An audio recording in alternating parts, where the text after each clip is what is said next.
بسم اللہ الرحمن الرحیم نحمده ونصلي ونسلم على رسوله الكريم اما بعد فاعوذ باللہ من الشیطان الرجیم بسم اللہ الرحمن الرحیم قال رسول اللہ صلی اللہ علیہ وسلم نعمتان مغبون فیہما کثیر من الناس الصحة والفراغ صدق اللہ العظیم۔ محترم و مکرم و معزز خواتین و طالبات و معلمات، اس حدیث مبارکہ میں جناب نبی کریم صلی اللہ علیہ وسلم نے ارشاد فرمایا کہ نعمتان مغبون فیہما کثیر من الناس، دو نعمتیں اس انسان کے پاس ایسی ہیں کہ جس سے متعلق انسان اکثر لوگ دھوکے میں پڑے ہوئے ہیں۔ وہ دو نعمتیں کون سی ہیں؟ الصحت والفراغ، ایک تندرستی کی نعمت ہے اور دوسری فراغت کی نعمت ہے، اور ان دونوں کو دیکھیں ایک ساتھ ذکر کیا گیا کیونکہ ان دونوں کو ایک دوسرے سے تعلق ہے کہ انسان عام طور پر اسی وقت صحیح طور پر خدمات سر انجام بھی دے سکتا ہے، اور انسان عبادات، تلاوت، ذکر، اذکار، تسبیحات، نیک کام، دینی خدمات اس وقت صحیح سر انجام دے سکتا ہے جب انسان کی صحت اچھی ہو، اور دوسرا انسان کے پاس فراغت کی نعمت ہو۔ اگر ان دونوں میں سے ایک بھی نعمت خدا نخواستہ فوت ہو جائے، چلی جائے، پھر انسان نہ دینی کام، عبادات صحیح طور پہ سر انجام دے سکتا ہے، نہ دنیاوی امور۔ اگر صحت کی نعمت چلی جائے تب بھی بہت سارے اعمال، عبادات ایسے ہیں جو انسان نہیں کر سکتا۔ فراغت کی نعمت چلی جائے اور ایسی مصروفیات آ جائے کہ انسان اس میں پھنس جائے، تو اس صورت میں بھی انسان پھر صحیح طور پر عبادات، اعمال نہیں سر انجام دے سکتا۔ لیکن آپ علیہ الصلوۃ والسلام نے فرمایا نا کہ یہی دو بڑی نعمتیں ہیں اور اہم نعمتیں ہیں کہ اکثر لوگ اس سے متعلق دھوکے میں پڑے ہوئے ہیں۔ لیکن آج ہمارے بھی یہی ذہن ہے، صحت اگر ہے، جوانی ہے، طاقت ہے، صحت ہے، تو آج ہم کتنی غفلت والی زندگی گزار رہے ہیں، اس صحت سے اخروی فائدہ نہیں اٹھا رہے کہ اپنی اس صحت، تندرستی کو ہم اللہ پاک کی رضامندی والے کاموں میں، اطاعت میں اور اپنی آخرت کے بنانے میں صرف کر دیں۔ اپنی اس فراغت کو ہم اللہ پاک کی رضامندی والے کاموں میں، اپنی آخرت بنانے میں صرف کر دیں۔ دنیا بنانے میں تو ہم لگے ہوئے ہیں، دنیا کی دوڑ دھوپ میں تو ہم لگے ہوئے ہیں، لیکن آخرت کا کیا ہوگا، ہمارے قبر کا کیا ہوگا، اس معاملے سے آج ہم غافل ہیں۔ یہ دو نعمتیں، یہ اللہ پاک کی بہت بڑی نعمت ہے، لیکن عام طور پر انسان کو ان نعمتوں کی قدر تب آتی ہے جب اللہ پاک کی دونوں نعمتیں واپس لے لیتے ہیں۔ لیکن اب صحت اچھی ہے، تندرستی ہے، انسان نماز اچھے طریقے سے پڑھ سکتا ہے، رکوع سجدے اچھے طریقے سے کر سکتا ہے، تلاوت جو ہے انسان زیادہ سے زیادہ کر سکتا ہے، ذکر، اذکار، تسبیحات، مخلوق خدا کی خدمت انسان کر سکتا ہے۔ لیکن جب یہ صحت چلی جاتی ہے تو پھر بعض مرتبہ انسان کھڑے ہو کر نماز پڑھنے پہ بھی قادر نہیں ہوتا، انسان صحیح طور پہ رکوع سجدوں پر بھی قادر نہیں ہوتا، یا خدا نخواستہ صحت چلی جائے تو انسان اسپتال کے بیڈ پہ ہو تو کھڑے ہو کر کیا، بیٹھ کر بھی پڑھنے پہ قادر نہیں ہوتا نماز۔ اسی طریقے سے باقی بات، نظر چلی گئی، بینائی چلی گئی، انسان تلاوت نہیں کر سکتا، بھاگ دوڑ نہیں کر سکتا۔ کتنے سارے دیکھیں عبادات، نیک اعمال، نیک امور ایسے ہوتے ہیں جو انسان کی صحت کے ساتھ لگے ہوئے ہوتے ہیں، صحت پر موقوف ہوتے ہیں۔ جب صحت اور تندرستی چلی جاتی ہے، انسان بہت سارے خیر کے کاموں سے بھی محروم ہو جاتا ہے۔ اسی طریقے سے یہ فراغت کی نعمت، یہی بہت بڑی نعمت ہے۔ آج ہم اس کی بھی قدر نہیں کرتے، اس فراغت کی نعمت کی بنا۔ لیکن خدا نخواستہ کل کو اچانک ایسی کوئی مصروفیات آ جائے اور ایسا انسان ان معاملات میں پھنس جاتا ہے کہ آپ دیکھتے ہیں نا، بعض مرتبہ لوگ کہتے ہیں جماعت سے نماز پڑھنے کے لیے میرے پاس مسجد میں آنے کا وقت نہیں مل رہا، ایسے پھنس چکا ہوں کہ مجھے نماز کا وقت نہیں مل رہا، ایسی مصروفیات آ گئی ہے کہ تلاوت کا وقت نہیں مل رہا.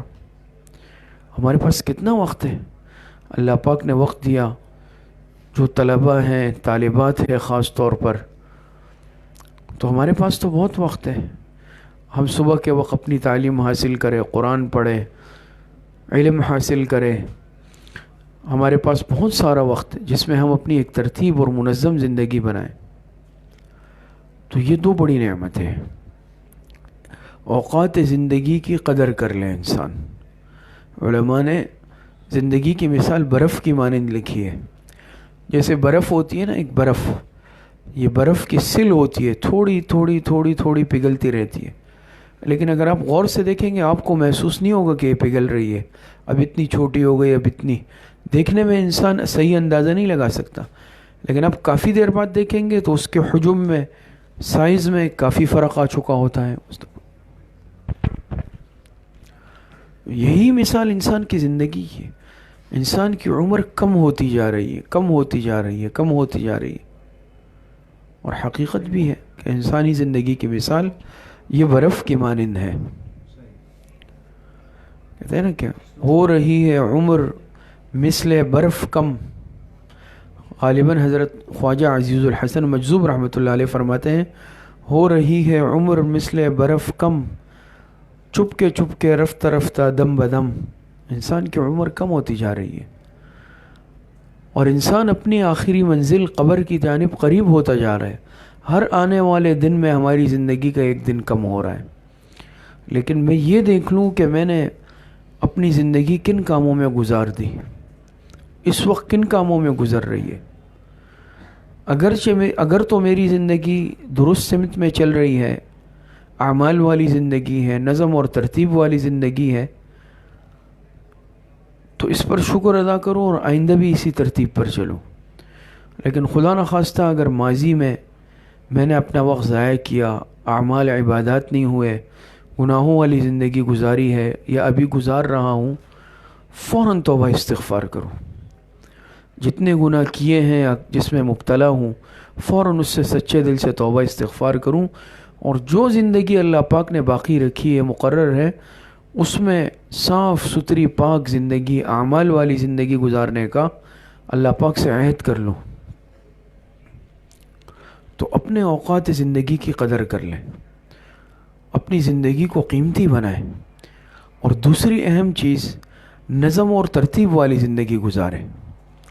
یہ بدنظمی والی زندگی، بے ترتیبی والی زندگی گزار رہے ہیں ہم، اس نے آج ہمیں بہت نقصان پہنچایا. کیا مطلب ہے بدنظمی والی یا بے ترتیبی؟ کہ آج ہم نے اپنے نظم الاوقات نہیں بنائے. کسی چیز کا کوئی وقت طے نہیں ہے. صبح جب اٹھنا ہے، جس وقت آنکھ کھلی تو ہم اٹھیں گے. تلاوت کا موقع ملا تو کریں گے، نہیں ملا تو بس چھٹی ہو گئی. ذکر اذکار تسبیحات ہفتوں گزر جاتے ہیں، موقع نہیں مل رہا. فرض نماز جماعت سے نہیں ہو رہی ہے، اگر ہو رہی ہے نوافل کا اہتمام نہیں ہے. اسی طریقے سے میری زندگی کے نظم الاوقات نہیں. رات کو بس رات گئے تک اپنے موبائل میں، ان چیزوں میں ہم مصروف رہتے ہیں. دیر سے سونا، دیر سے اٹھنا، کتنا حصہ ہم اپنی زندگی کا ضائع کر دیتے ہیں. تو یاد رکھیں، دنیا کے اعتبار سے بھی وہی انسان کامیاب ہوتا ہے اور آخرت کے اعتبار سے بھی وہی انسان کامیاب ہوتا ہے جو اپنی زندگی کو نظم الاوقات اور ترتیب کے مطابق گزارنے کا عادی بن جائے. ایک نظم کے ساتھ زندگی گزارے، بے ترتیبی اور بدنظمی والی نہ ہو. صبح اٹھنے کا معمول ہو، نماز کے بعد تلاوت کا معمول بنائیں. تلاوت کے لیے باقاعدہ وقت مقرر کریں کہ روزانہ مجھے اتنی تلاوت کرنی ہے. پھر چاہے وہ فجر سے قبل ہو، فجر کے بعد ہو، یا اس کے لیے جو بھی وقت ترتیب طے کر لیں. اپنی تسبیحات جو روزانہ کی ہیں اس کو پابندی سے کریں. ذکر اذکار ہے، اس کے لیے وقت مقرر کر لیں. فرائض اور سنن کے علاوہ نوافل کا اہتمام شروع کریں تاکہ زندگی اعمال والی بنے.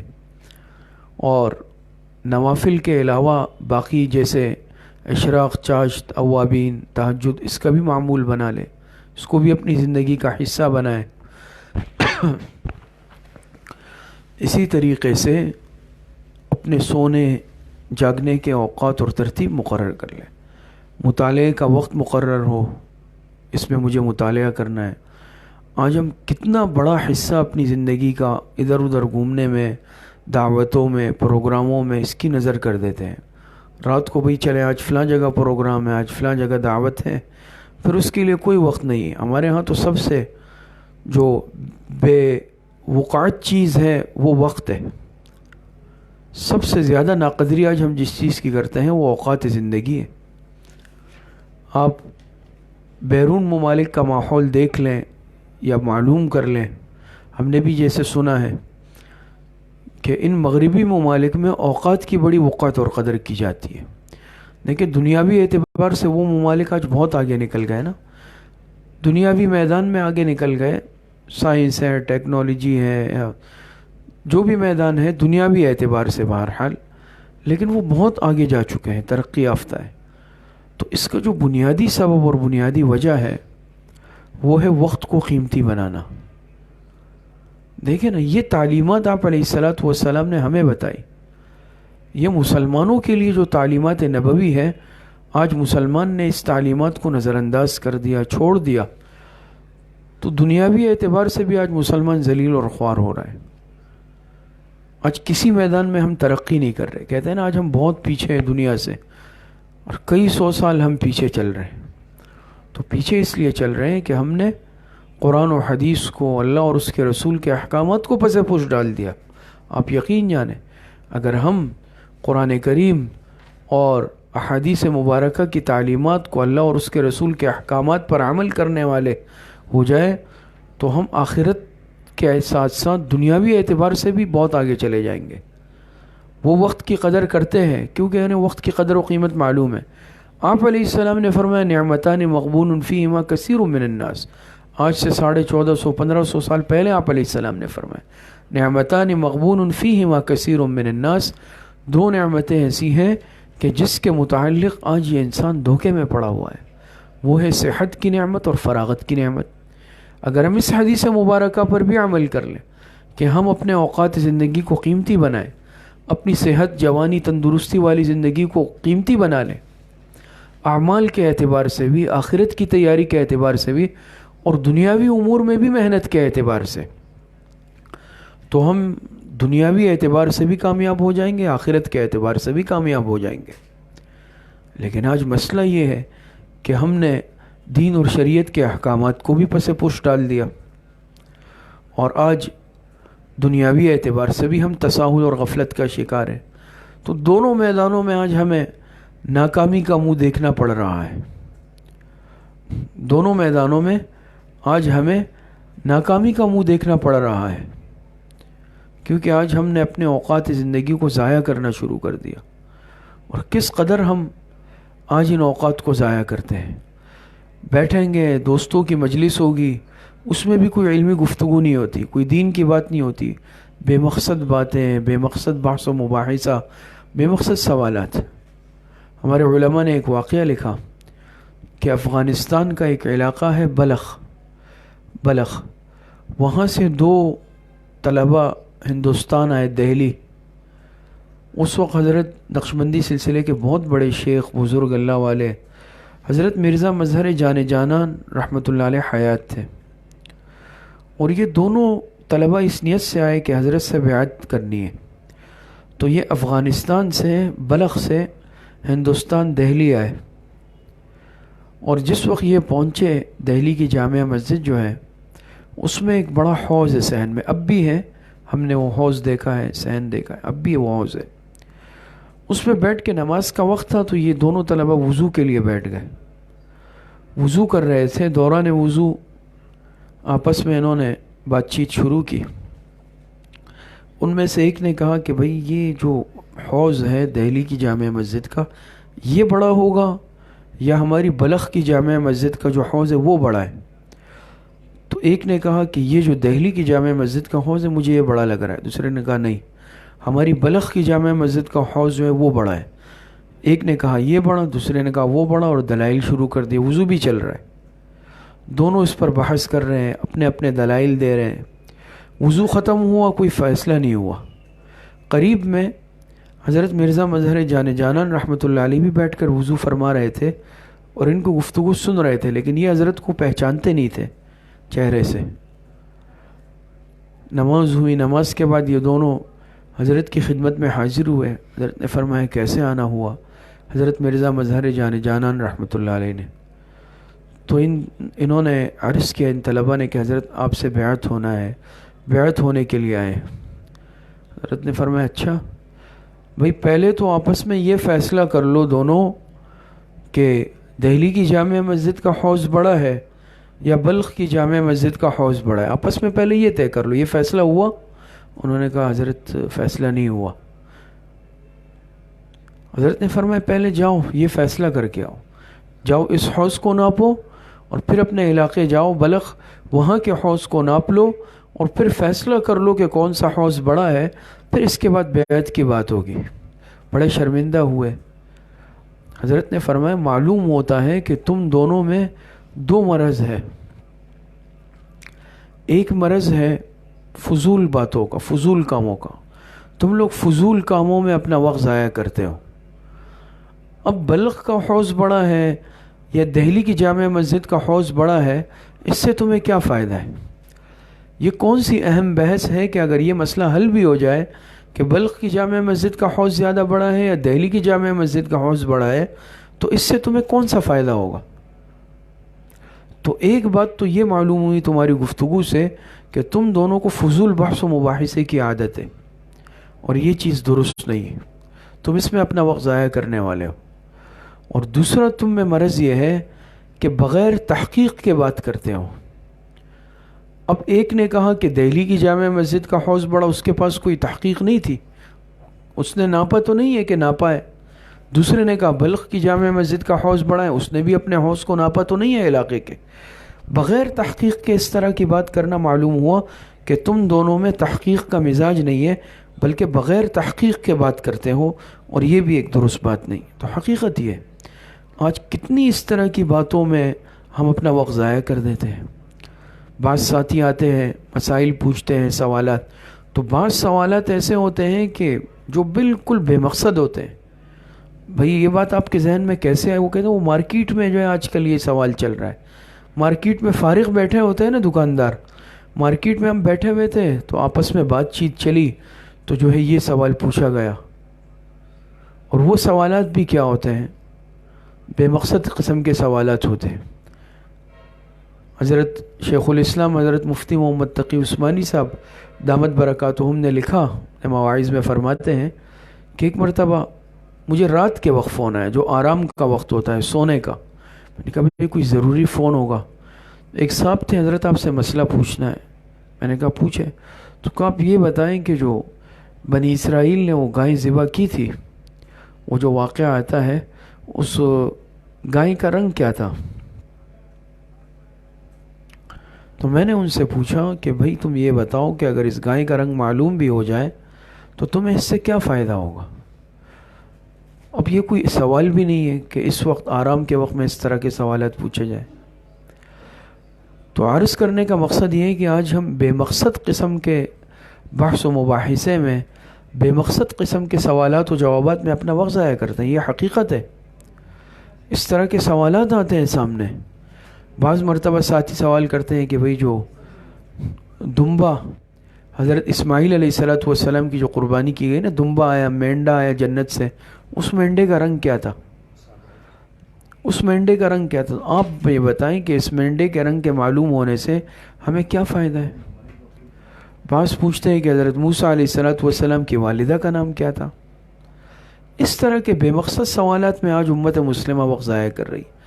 بھئی آپ کوئی اہم مسئلہ پوچھ لیں جس سے آپ کو دنیا یا آخرت کا فائدہ ہو، دینی یا دنیاوی فائدہ ہو آپ کو، آپ وہ مسئلے پوچھ لیں۔ آج میرے نماز میں، وضو میں، غسل میں، عبادات اعمال میں کوئی کمزوری غلطی ہے، میں اس کی اصلاح کرواؤں۔ میرے قرآن پڑھنے میں، تجوید میں کمزوری ہے، تلفظ میں اس کی اصلاح کی فکر کر لوں۔ نہ مجھے آج اپنے قرآن کریم کے تلفظ کے درستگی کی فکر ہے، اصلاح کی فکر ہے، نہ اپنے تجوید کے اصلاح کی فکر ہے، نہ اپنے نمازوں کے، وضو کے، غسل کے اصلاح کی فکر ہے، بس مجھے ان سوالات کی فکر ہے کہ فلاں جانور کا رنگ کیا تھا، اور فلاں مینڈا کس طرح تھا، فلاں پیغمبر کی والدہ کا نام کیا تھا، فلاں پیغمبر کے والد کا نام کیا تھا۔ آج اس طرح کے سوالات میں ہم اپنا وقت ضائع کر رہے ہیں۔ تو یہ یاد رکھیں، بے مقصد قسم کے سوالات ہوتے ہیں۔ آج ہم اپنا کتنا وقت ضائع کر دیتے ہیں۔ بحث و مباحثے کے لیے بیٹھ جائیں تو اس میں گھنٹوں گزر جاتے ہیں، کام کی بات کوئی نہیں۔ موبائل کے آگے آج ہم بیٹھ جائیں، سب سے بڑا فتنہ آج یہ موبائل ہے۔ اس نے ہماری تقریباً زندگی کے اوقات کو آج ضائع کر دیا۔ جب سے یہ اسمارٹ فون آئے ہیں، بڑے کیا چھوٹے، مرد کیا عورت، ہر ایک کے ہاتھ میں، اور جب ہاتھ میں لیا تو گھنٹوں گزر گئے، پتہ ہی نہیں چلا۔ آج قرآن کی تلاوت اس موبائل کی وجہ سے ہم سے چھوٹ گئی، ذکر اذکار تسبیحات ہم سے چھوٹ گئے، اپنے سبق کا تکرار اور مطالعہ ہم سے چھوٹ گیا۔ آج کوئی محنت نہیں تعلیم کے اعتبار سے، تربیت کے اعتبار سے۔ تقریباً اوقات آج ہم اپنے موبائلوں کو دے رہے ہیں۔ اپنے اوقات زندگی کو قیمتی بنائیں، اپنی طالب علمی کو قیمتی بنائیں، قرآن کریم کو محنت سے پڑھیں۔ ناظرہ کی جو طالبات ہیں وہ اپنے قرآن میں خوب محنت کریں، اور اس کے بعد حفظ قرآن شروع کر دیں۔ جو حفظ کرنے والی ہے خوب محنت سے حفظ کریں، اور حفظ کی تکمیل کے بعد پھر قرآن کریم کی عالمہ بنیں۔ اسی طریقے سے ہمارے ہاں تعلیم دین کورس ہو رہا ہے، اس سے جڑنے کی کوشش کریں۔ بڑی عمر کی خواتین یا طالبات جن کو آگے اپنی تعلیم کا سلسلہ مستقل جاری نہیں رکھنا، 6 سال 8 سال، تو کم از کم 2 سالہ ہمارے ہاں تعلیم دین کورس ہے، اس میں اپنا وقت لگائیں۔ سب سے دنیا کی قیمتی چیز یہ طالب علمی ہے کہ انسان کا وقت علم کی طلب میں گزر جائے۔ طلب العلم فریضۃ علی کل مسلم۔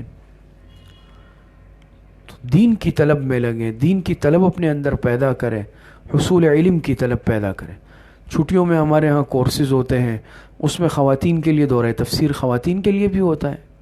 یہاں طلبہ کے لیے تو مختلف کورسز، دورہ تفسیر، دورہ عربی، دورہ صرف و نحو، دورہ تجوید، خوشخطی، املا، computer course, English language course, یہ سارے کورسز۔ لیکن اس میں دورہ تفسیر جو ہے اس میں خواتین اور طالبات بھی ہر سال ہوتی ہے، تقریباً 6 سال الحمدللہ ہو گئے۔ تو کوشش یہ کریں کہ چھٹیوں میں دورہ تفسیر قرآن پڑھیں، ترجمہ اور تفسیر۔ آپ کو معلوم ہو قرآن کریم کیا کہہ رہا ہے، اللہ پاک ہم سے کیا مطالبہ فرما رہے ہیں، قرآن کریم میں کیا ہے۔